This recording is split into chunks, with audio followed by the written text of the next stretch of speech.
This video is going to walk us through the remaining two requirements of this accounting for lease from the lessor's perspective. And what we're going to do first here is we're going to prepare the amortization schedule that shows the interest income for the leasing company, which is the lessor. And I'm not going to spend a whole lot of time on this. I'll take us back to the problem that we created from the lessee's perspective. This was the last homework problem you did. And as part of that problem, we created right here in step 2 the amortization schedule that showed interest expense for the lessee, which was right down here. Okay, so I took this same information and I copied it over, and I said, all right, well, if so this is just two sides of the same transaction. We've got the lessee over here and the lessor over here. And if this lessee is making payments to the lessor, guess what? A lot of this same information holds true. The payment doesn't change, so we're just now the lessor and not the lessee looking at this amortization schedule. We're going to receive these payments. This is the same amount of interest revenue. This is interest revenue we will book, which is the lessee's interest expense. And we don't have a decrease in the lease liability because we don't have a lease liability. We have a lease receivable. And everything else stays the same. So it's really not that difficult if you understand the accounting from the lessee's perspective. So you can go back and refer to that one if you don't know how to create this. So that's requirement number 2. But the third one says, okay, so prepare the appropriate entries on the first date of payment, actually second payment that's made, July 1st of 2016, and then at the end of the first year, any adjusting entry for the lessor. So the first thing we're going to do is on July 1st of 2016, we're going to get cash. Remember, we're the lessor of $120,000, and we're going to then remove some of the lease liability, or lease receivable, actually, I should say. And the amortization table tells us that how much we actually reduce our lease receivable by.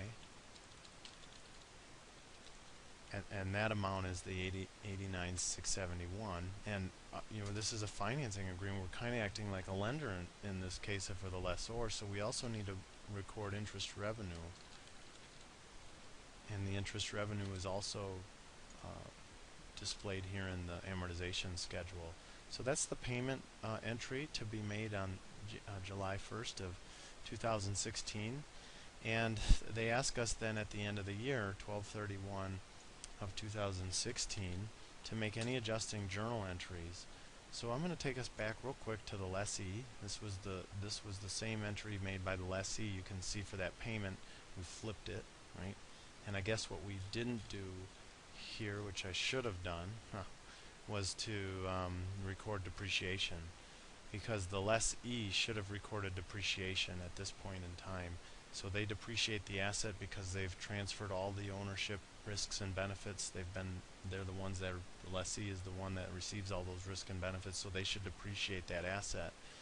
So the lessor, because the lessor does not record any depreciation because they've transferred the ownership risks and benefits to the lessee. So the lessor, the only thing they're going to do is record additional interest revenue for the payment that'll be made on the 1st of 2017. This payment right here, this interest, and the corresponding interest actually is is interest really that corresponds to this full year's worth of time that's passed and that we borrowed or lent the money or allowed the lessee to pay us over. So this $24,949 is the amount of interest receivable that we need to record, and interest revenue we subsequently record also. So these are the only two adjusting journal entries that the lessor has to make, because it's a direct financing lease. Had it been an operating lease, that would have meant that the lessor didn't transfer the ownership benefits or risks, and therefore they should depreciate that asset. But since it's not an operating lease, we don't depreciate it. The lessor does not depreciate the asset. So that brings us through the second and third requirements of this problem.